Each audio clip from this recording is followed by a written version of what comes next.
ইরানের বার্তা সংস্থা তাসনিম নিউজের অত্যন্ত নির্ভরযোগ্য সূত্রের বরাতে নিশ্চিত করা হয়েছে, ইরানের এই অভাবনীয় মিসাইল হামলায় মধ্যপ্রাচ্যে অবস্থানরত অন্তত 200 জন মার্কিন সেনা সরাসরি নিহত এবং আহত হয়েছে। ইরানে মার্কিন ইসরায়েল যৌথ হামলায় দেশটির সর্বোচ্চ নেতা আয়াতুল্লাহ আলী খামেনির মৃত্যুর পর মধ্যপ্রাচ্য জুড়ে যুদ্ধ পরিস্থিতি বিরাজ করছে। এরই মধ্যে একযোগে 27 দেশের মার্কিন ঘাঁটিতে হামলা চালিয়েছে ইরানের সশস্ত্র বাহিনী। তেহরানের পক্ষ থেকে বলা হয়েছে যে কোনো মূল্যে খামেনি হত্যার প্রতিশোধ নেওয়া হবে।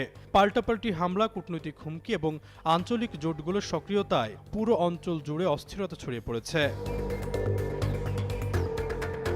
ইরানের সর্বোচ্চ নেতা আয়াতুল্লাহ আলী খামেনির হত্যাকাণ্ডকে নৃশংস ও নিষ্ঠুর হিসেবে অভিহিত করে নিন্দা জানিয়েছেন রাশিয়ার প্রেসিডেন্ট ভ্লাদিমির পুতিন। কাতার ভিত্তিক সংবাদ মাধ্যম আল জাজিরার এক প্রতিবেদনে হয়, একই সঙ্গে ইরানের উপর মার্কিন ইসরায়েলি হামলাকে অবৈধ আগ্রাসন বলে আখ্যা দিয়েছে উত্তর কোরিয়া।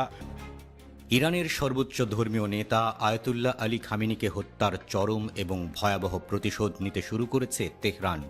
ইসরায়েল এবং যুক্তরাষ্ট্রের সামরিক স্থাপনাগুলোতে ইতিহাসের সবচেয়ে বড় এবং ধ্বংসাত্মক ব্যালিস্টিক ক্ষেপণাস্ত্র ও ড্রোন হামলা চালাচ্ছে ইরানের সামরিক বাহিনীর অভিজাত শাখা ইসলামী রেভলিউশনারি গার্ড কর্পস। ইরানের সরকারি বার্তা সংস্থা ফার্স নিউজের মাধ্যমে আইআরজিসি ঘোষণা দিয়েছে, তাদের সর্বোচ্চ নেতা হত্যার প্রতিশোধের আগুনে পুরো ইসরায়েল এবং মধ্যপ্রাচ্যের মার্কিন ঘাঁটিগুলো ছাড়খাড় করে দেয়া হবে। খামেনির মৃত্যুর প্রতিশোধের আগুন জ্বলছে পুরো মধ্যপ্রাচ্যে। ইরানের আর কিছুই হারানোর নেই, শেষ লড়াই চলছে পশ্চিমাদের সাথে। অপারেশন ট্রু প্রমিস 4-এ ইরানের মূল লক্ষ্যই এবার মার্কিন স্থাপনা, আর সেগুলোর অবস্থান মধ্যপ্রাচ্যের ধনী দেশগুলোতে। এসব দেশের বাতাসে এখন বারুদের গন্ধ। ইরানের রাষ্ট্রীয় গণমাধ্যমে প্রচারিত হয়েছে এই ভিডিও ফুটেজে স্পষ্ট, ইরান ব্যালিস্টিক মিসাইল ছুটছে শত্রুদের ঘাঁটি লক্ষ্য করে। শত শত ইরানি মিসাইল, ড্রোন আর সামরিক শক্তি দিয়ে মার্কিন স্থাপনা থাকা দেশগুলোকে চূর্ণ বিচূর্ণ করছে তেহরান। মধ্যপ্রাচ্যে এক ভয়াবহ যুদ্ধ পরিস্থিতির সৃষ্টি হয়েছে। ইরানের সর্বোচ্চ নেতা আয়াতুল্লাহ আলী খামেনি নিহত হওয়ার পর তেহরান তাদের প্রতিশোধমূলক হামলা অব্যাহত রেখেছে। সংবাদ মাধ্যম আল জাজিরা ও রয়টার্সের বরাতে জানা গেছে, ইসরায়েলের বেইত শেমেস শহরে ইরানের মিসাইল হামলায় অন্তত 9 জন ইসরায়েলি নিহত হয়েছেন।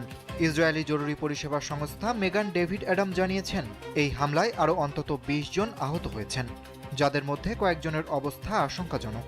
অন্যদিকে পেন্টাগন রোববার নিশ্চিত করেছে যে ইরানের বিরুদ্ধে অভিযানে অন্তত 3 জন মার্কিন সেনা নিহত এবং 5 জন গুরুতর আহত হয়েছেন। হামলা পাল্টা হামলায় ক্রমেই ঘনীভূত হচ্ছে ইরান ইসরায়েলের চলমান সংঘাত। দুই দেশই একে অপরকে সামরিক ক্ষমতার জানান দিতে ব্যস্ত। এরই মধ্যে এবার ইসরায়েলের দিকে রকেট নিক্ষেপ করেছে লেবানন। বাংলাদেশ সময়ে সোমবার ভোরে লেবানন থেকে ইসরায়েলে রকেট নিক্ষেপ করা হয়। ইসরায়েলি প্রতিরক্ষা বাহিনী আইডিএফ জানিয়েছে, রকেট নিক্ষেপের কারণে উত্তর ইসরায়েলে সতর্কতামূলক সাইরেন বেজে উঠেছে। বন্দরনগরী হাইফা এবং এর আশপাশের অঞ্চল থেকে সাইরেনের শব্দ শোনা গেছে। এছাড়া আপার গিলিলিতেও বেজেছে সাইরেন। মধ্যপ্রাচ্যের উত্তাল সমুদ্রে এখন যুদ্ধের দামামা আর লেলিহান শিখার মহড়া। ভারত মহাসাগরের নীল জলরাশি আজ মার্কিন রণতরীর ধ্বংসাবশেষ আর বারুদের গন্ধে ভারী হয়ে উঠেছে। ইরানের ইসলামী বিপ্লবী গার্ড কর্পস বা আইআরজিসি তাদের অপারেশন টু প্রমিস 4 এর 5ম পর্যায়ের আক্রমণ শুরু করে বিশ্ব রাজনীতিতে এক নতুন কম্পন সৃষ্টি করেছে। রোববার এক নাটকীয় বিবৃতিতে ইরান দাবি করেছে, তারা ভারত মহাসাগরে অবস্থানরত মার্কিন যুদ্ধজাহাজে বিধ্বংসী হামলা চালিয়েছে, যা ওই অঞ্চলের নিরাপত্তা সমীকরণকে পুরোপুরি বদলে দিয়েছে। মধ্যপ্রাচ্যের উত্তেজনা এবার ছড়িয়ে পড়ছে উপসাগরীয় দেশগুলোর মধ্যে। ইসরায়েল মার্কিন যৌথ হামলায় সহযোগিতা করার কারণে ইরান থেকে ছোড়া একের পর এক ক্ষেপণাস্ত্র ও ড্রোন হামলায় বিপর্যস্ত কাতার। এ পর্যন্ত দেশটিতে 16 জন আহত হওয়ার খবর পাওয়া গেছে। শনিবার 8 জন এবং রোববার আরও 8 জন আহত হয়েছে দেশটিতে। রাজধানী দোহা সহ বিভিন্ন এলাকায় অগ্নিকাণ্ড ও সীমিত ক্ষয়ক্ষতির ঘটনাও ঘটেছে। কাতারের নিরাপত্তা কর্তৃপক্ষ